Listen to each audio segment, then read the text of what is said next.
Welcome to Improv 419, the podcast that shines a spotlight on the improv community right here in Toledo, Ohio. Each episode, I'll sit down with local performers to talk about what makes improv exciting, terrifying, hilarious, and life-changing. You'll get behind-the-scenes stories, personal journeys, and maybe a few scenes and laughs along the way. If you've ever wondered what really happens on and off the stage, or if you've thought, improv sounds fun, but I could never, then you're in the right place. You'll get the Improv 411 here on Improv 419. I'm your host, Lindsay, and welcome. I'm excited to introduce to you my second guest and amazing Bingo Rich teammate, Liz Gordon. Hi, Liz. Hey, thanks for having me. Yeah, thank you for joining us. Yeah, thank you for having me. I'm excited. Yeah, I'm so happy I can get to talk to you more and learn your experiences with improv. I guess let's start from the beginning. Sure. Where did you start doing improv? Yeah. Back in high school, I did theater, and we would do a lot of improv warm-ups, so I always loved doing that when I was a kid. I would watch improv in college and was curious about it, but really I didn't start really doing improv until just after the pandemic. I had moved to the Toledo area, and I didn't really have many friends. I worked from home, and so I was like, how am I going to make friends? So I found Glass City Improv and decided to take a class, and I've been doing it pretty much since 2021. That's awesome. So what drew you to improv?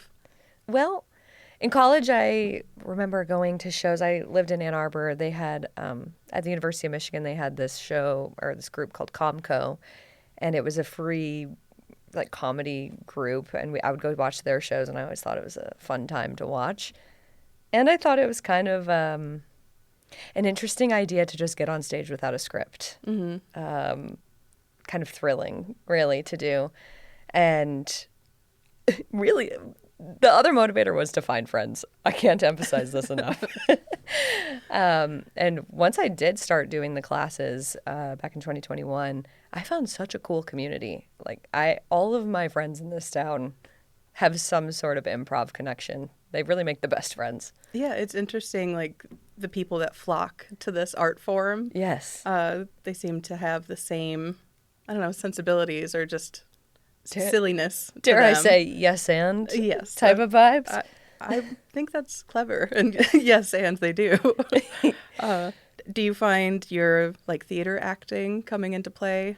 Yeah, for sure. I mean, I'm certainly not a professional theater person, but it definitely lends itself to doing improv, being comfortable on the stage and in the space, and then projecting your voice, finding characters.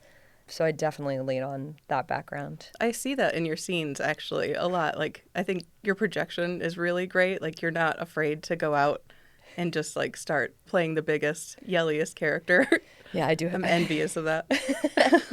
I do tend to go for big characters. It's where I'm most comfortable, probably. Yeah.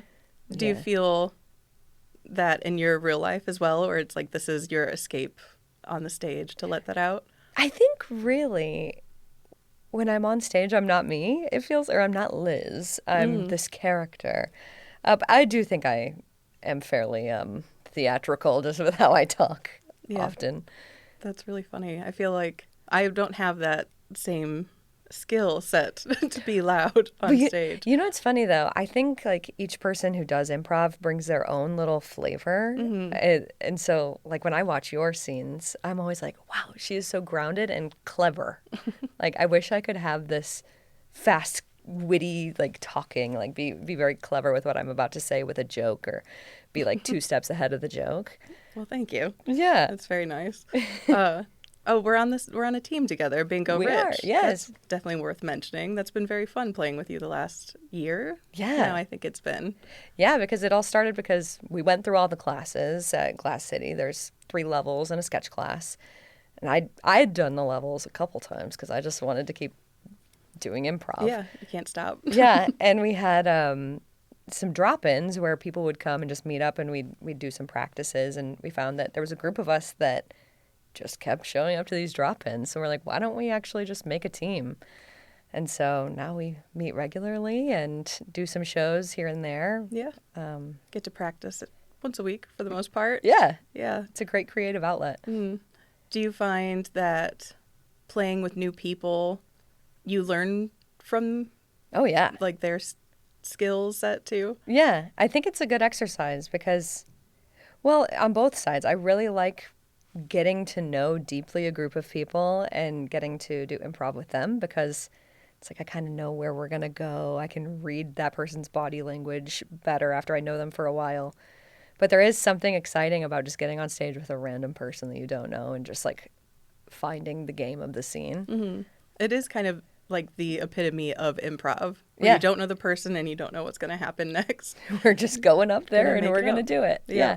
I'm curious if when you look back at your like 2021 Liz that was just signing up for level 1, how do you feel now Oh, when yeah. you perform or when you think of improv? Much looser, much more just ready to do whatever when I get on the stage.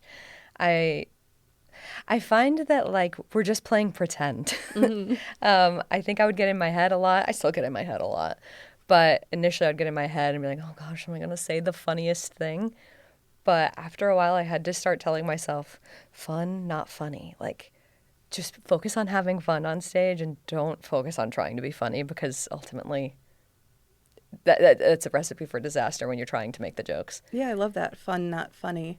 Do you have anything that helps you when you're stuck in that headspace, like in a practice or a performance, like on the stage? Yeah, moving my body. I find if I'm stuck up in my head and trying to talk a lot, then it's not going to go well. But like if I start to get stuck, if I just start moving my body, like changing the sound of my voice a little bit, then I can tend to find a character.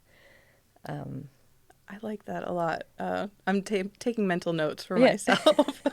Like, okay, I'm going to start moving more. Are there tips that similar to that you would give to a new person, a fresh person entering level 1? Sure. I mean, oh, that's a good question. I just took a big like week-long intensive, and so I learned so many tips. I think one of them, for me, I would always get stuck when we would get the audience suggestion. Mm-hmm. It's like, oh, a paperclip. Thanks for that audience suggestion of a paperclip. What are we going to do with it? It's like, oh, am I going to go do an office scene? Or, it's just a little, I don't want it to be boring. Mm-hmm. But well, and you can't take the time to be like, okay, let me think of the best idea. Yeah. Right, and then I would just freeze on the back line, and then I wouldn't get into the scene. Yep. And so at this workshop that I took, they talked about when you hear your suggestion, maybe think about what is the emotion that suggestion makes you feel, or what is what does that idea make you feel instead of like going into a scene about a paperclip. Mm-hmm. When I think of paperclip, a paperclip's trying to hold stuff together. Oh my gosh, I'm a woman who's trying to just hold it together. And then I've found a character and I found a perspective that I can have on the stage. And so once I know who I am on the stage, we can find what we're talking about, like as long as I know who I am. How cool. Yeah, because then you know what the want is of that item or the character that you're making, like humanizing a paperclip. Yeah. I think that's one of the joys of improv, where you take that very silly idea and you turned it into like a whole person. Like I saw her in that character just now. Yeah. That's really fun. And I think too, like the other thing is when you get out on stage, maybe it just is a big old stinker. Maybe you didn't do anything with it. That's okay. Sweep it and keep moving. That's what I would tell a person in level 1. Mm-hmm. It's okay to have a really lame scene because you might have another scene and it might be a hit and nobody's going to remember that really bad scene. I find that with improv, it's really helped me get out of my head and about being a perfectionist. Like I can just go up, I can say the weird thing, I can be a little weirdo, and we'll move on. And often a lot of people like it. Yeah, those are the best scenes. Yeah. And you're surrounded by weirdos that are, there to support you and also be, a paperclip. Exactly. A delightful bunch of weirdos. Yeah. With the intensive that you went on. Yeah. Did you find like the camaraderie there too with the people that were it was really cool. So I went to Chicago and took a week-long intensive at the Annoyance Theater.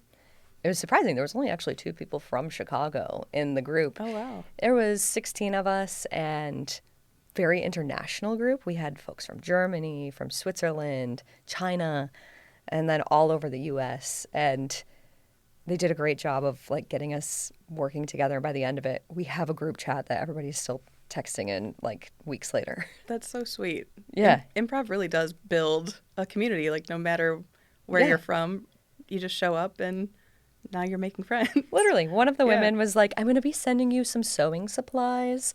We're going to stay in touch. Like, what a dream. right? Yeah. I feel like Toledo, we're really building up that community here too. Oh, I like, agree. I'm so thankful to be a part of it and like be able to meet everybody and Yes. play with everyone. I find it so funny. I invited a friend to one of our shows, The Monthly. Every person almost in the audience I knew or is like I'm friends with. And they left and they're like, wow, you have a lot of friends. I was like, I've achieved my initial goal. I made friends. Yeah, it seems like you're famous almost. Like, you get off stage and everyone's like, oh, great Right, show. like, oh, Everyone's yeah. coming up. Yeah. What's your favorite part about performing? Oh, it's not actually about being on stage in front of the audience. My favorite part is really our practices. Like, it's fairly low stakes, and it's just getting up and playing pretend. Like, I don't have to think about work. I don't have to think of all my responsibilities at home. I don't even have to think about, like, how I'm being perceived as a person. I just get to go up and embody a character and just have fun. Mm-hmm. It feels like being a kid again. Yeah, I compare the experience to like recess. Yeah. It feels like it's free time from classes and now you just get to run around the playground with your friends. Yeah. And it's very fun. And it's fun to see other adults like be loose and fun. And just to yes and your jokes, or like I find like, oh God, what if I make a joke and it's awkward? They'll just go with it and we'll like make more of a joke of it. Yeah, again, the yes and Yeah. experience of it all. Yeah.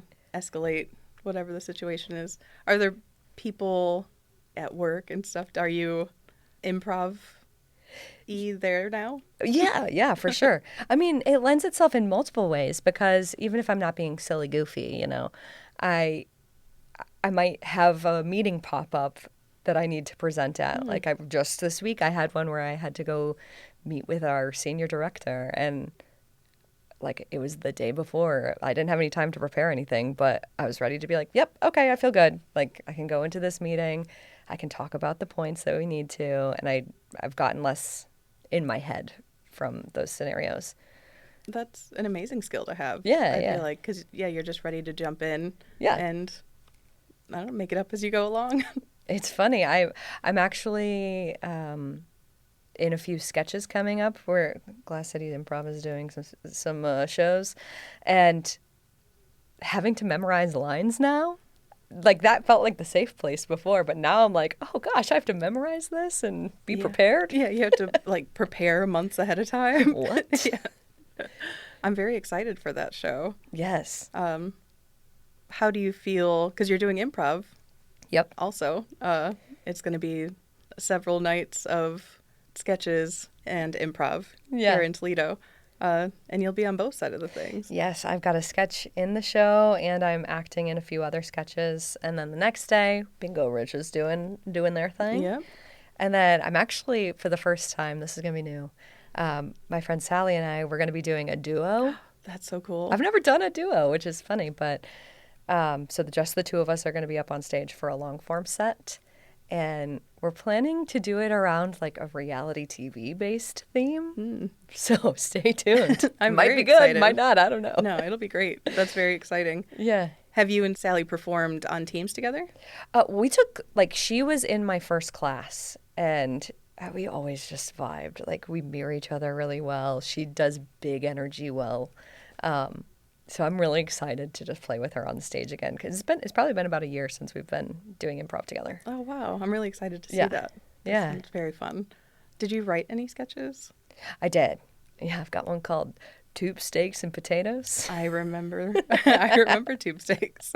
We were in a sketch class together. Yes. And that was one of the weeks that you had Right. submitted for. Yes, but we couldn't perform it because I was on vacation for our show. So Yeah. this is the first time Tube Stakes has come into life. Wow.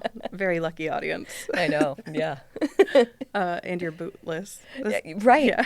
During that sketch class, I did break my foot. Not in the class. You're not going to break your foot in the sketch class. No, but it's a safe environment Right. for everybody. You said you still get kind of scared before you go perform. Yeah. Do you have like any tricks that you do to push through that? Yeah. Well, I think that fun, not funny, I'll literally just like say that in my head. Have fun. Don't try to be funny. And then this is kind of a silly one. Before shows, on my drive-in, I have a new metal playlist with a lot of like Limp Bizkit and Korn on it. Heck yeah. I just really jam out to that. And then again, back to like moving my body. If I'm moving my body, I'm not in my head. But I do think it's good to have a little bit of fear, you know? Mm-hmm. Don't be too confident when you're out on that stage. If you have a little bit of fear, you know that something good might happen. How do you feel after a performance usually? I feel like there aren't any times where I'm like, oh my gosh, I bombed so bad that I'm embarrassed. There's times where I'm like, yeah, that was a bit of a stinker. But generally speaking, it's a little bit of an adrenaline rush. Like, wow, that felt good. I put myself out there and I had fun. Yeah, it's a little bit of a high afterwards. Yeah, I agree. It's a daring thing to do. Yeah. We're not skydiving, but hey, we're putting... Yeah, the body still reacts like it. Yeah. Were you the same when you first started? I was way more in my head when I first started. Like when I did like my first monthly show, the whole time I was like trying to be funny, and it wasn't very good. But really finding that mantra of like, just have fun has really helped. But yeah, I think also just repetition and practice. I was going to say, like, it feels like with improv, you kind of have to go through the being bad sometimes, like, phase of things. Like, you have to just accept that it will be a learning experience for the next time you perform. Oh, for sure. Hopefully. And I think it's also good just to know, like, maybe I did not do well, but nothing bad happened. Mm-hmm. Like, yeah, low stakes. Yeah. Is there, like, an influence, like, for you, a comedic influence that you... I don't know that I have a comedic influence for my, like, improv itself, but I definitely listen to a lot of comedy podcasts. Like, I love Mike Birbiglia's show, Sarah Silverman. I love, like, Alana Glazer and Abby Jacobson.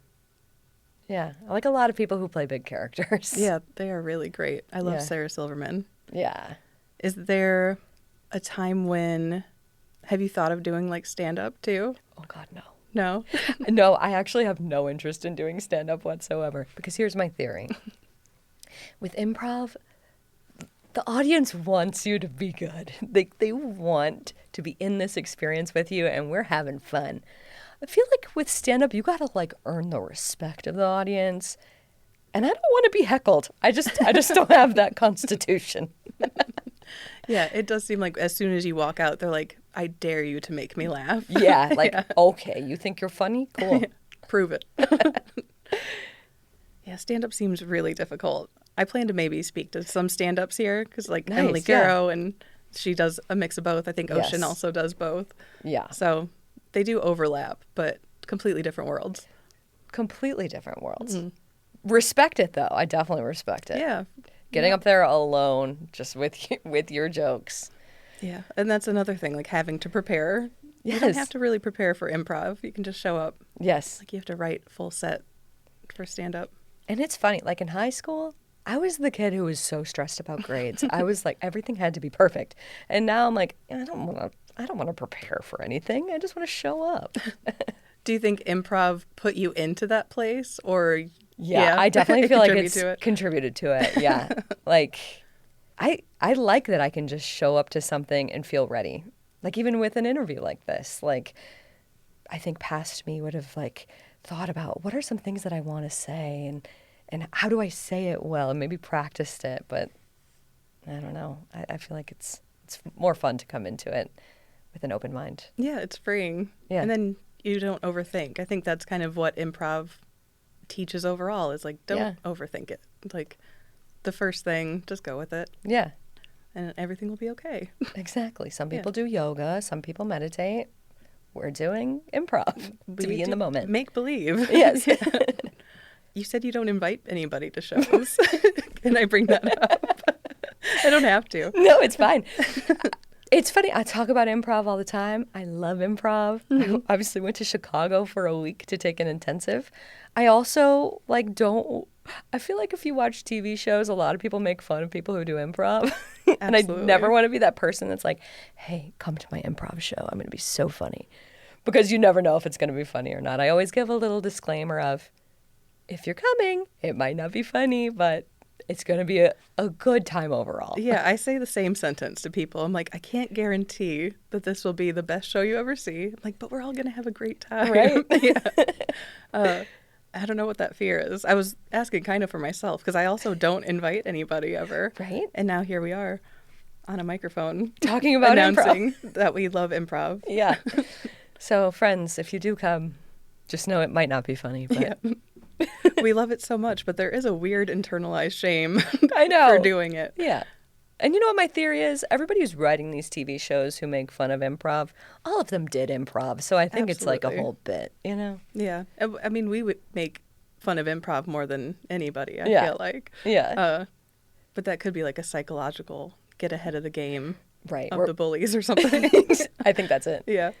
Like, you can't make fun of me. I am.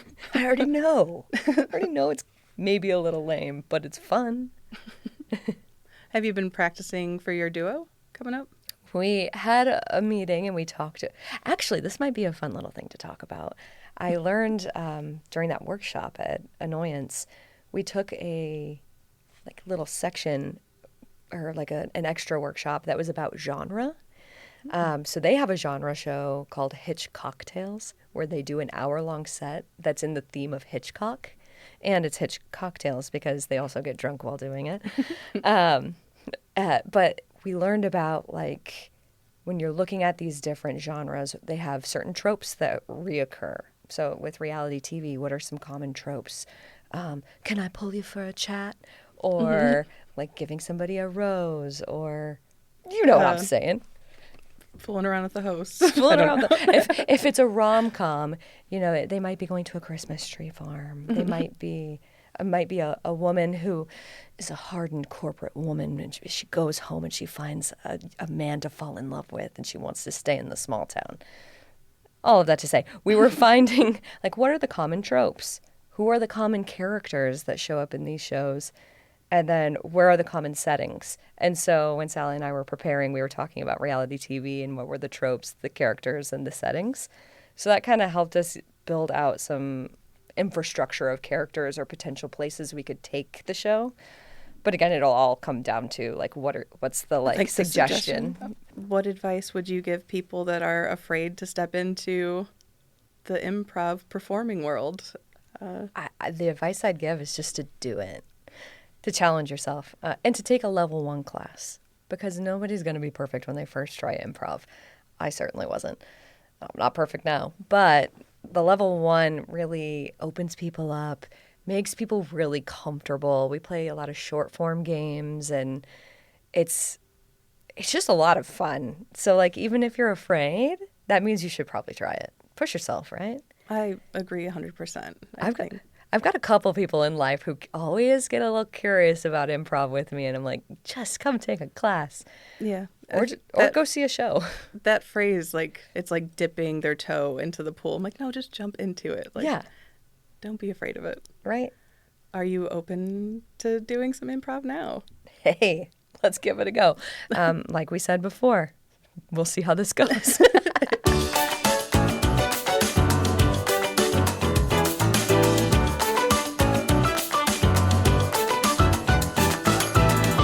Okay, so we got the suggestion of a vase from our producer. Let's kick it off. Yes, I'm looking for a vase. Oh, yes, miss, you've come to the right place.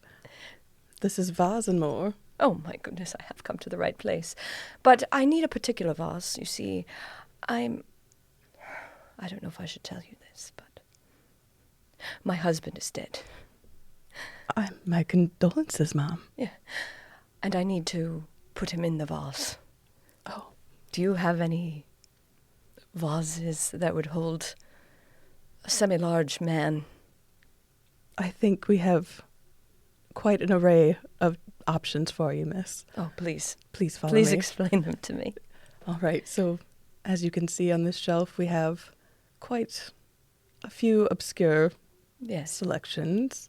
This one shaped like a basketball. Was he a sports fan, your husband? He had very weak knees. I don't know that he would really appreciate the joke. How unfortunate.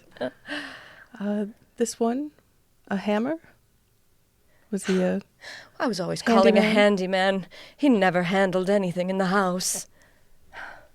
I think maybe these exquisite vases that I'm showing you here Yeah. are too good for your You know, belated husband. you see me. You understand what I've gone through. I think you're right. What are you doing after your shift? Oh my. I mean, I... is that uncouth of me to suggest that perhaps? So soon. I mean, You're the marriage carrying- was over long before he died. You're carrying his ashes in a Ziploc there. In my hands, I am. And you know, Bertram really deserves to see this. He never satisfied me. Well, maybe he can learn a thing or two. If you want to. If you're willing to teach him. There's a Wendy's across the street. Oh, Lord. How did you know that I have a Frosty? On my key ring here, I have the little Frosty card. I get a free Frosty with every purchase. I could see it in your eyes. I am a woman who loves a discount. And your pigtails. Mm-hmm. You seemed like a Wendy's fan. Yes. Yes, she is a wonderful woman. But what brought you here today? It's my usual 9 to 5. Yes, of course it's your 9 to 5, but what brought you here? Here. The existentialism you've brought in today. I need depth. Luna, I need depth. I'm as shallow as these vases behind me. I don't believe that. Oh. There's a twinkle in your eye that tells me that there's something deeper in you. I don't know if I can release it here. That's I feel Do you quite not trust- vulnerable. Do you not trust me? Oh, that look in your eyes. I can't even walk Tell away. me your deepest secret. I don't actually work here. I've just been sneaking in. Have you been watching me? I knew your husband passed some days ago and that you would be needing a vase. I don't mean... You didn't have a part of what happened. Oh my gosh. How could you possibly think? Luna, you look familiar. Diane. How'd you know my name? I mean, You're wearing a name tag. I'm not. How did you know my name? your eyes, again. They were calling out Wendy's, Frosties, and Diane. You knew that I had a tag on my key ring that would get us free Frosties. It's true. Luna, I can't deny it anymore, Diane. you slipped those peanuts into his food. You did it for us. Bertram, he could never satisfy you. He couldn't. He was a McDonald's man. I was not McLoving it. But I don't know. I don't know that I can be with a criminal. I haven't been caught yet. We could run away together. Where do you want to go? We can go as far west as Indianapolis. Indianapolis. It's the land of dreams. They'll never find us there. Ever. Who goes to Indianapolis? And we can leave Bertram in the dust. As dust. As dust. And seen. And thank you so much for joining us today, Liz. It's been such a pleasure to talk to you more. Thank you for having me. This was a ton of fun. Any final words you'd like to leave with our listeners? Yeah, just go find an improv class. Put yourself out there, people. It's so much fun. And if you're like, hey, I need friends, do what Liz did. Go take an improv class. And make all the friends. That's right, make so many friends.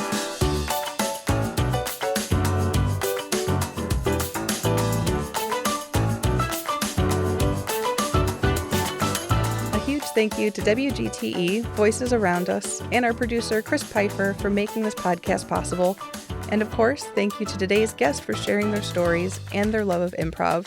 You can find Improv 419 at wgte.org/improv 419 or any podcast streaming platform. And finally, thank you to you, the listeners, for tuning in and supporting. Please check out the other wonderful podcasts, part of the Voices Around Us series, and stay tuned for more Improv 419 episodes.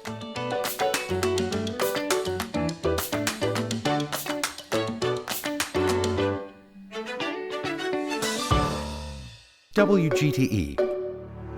Voices Around Us.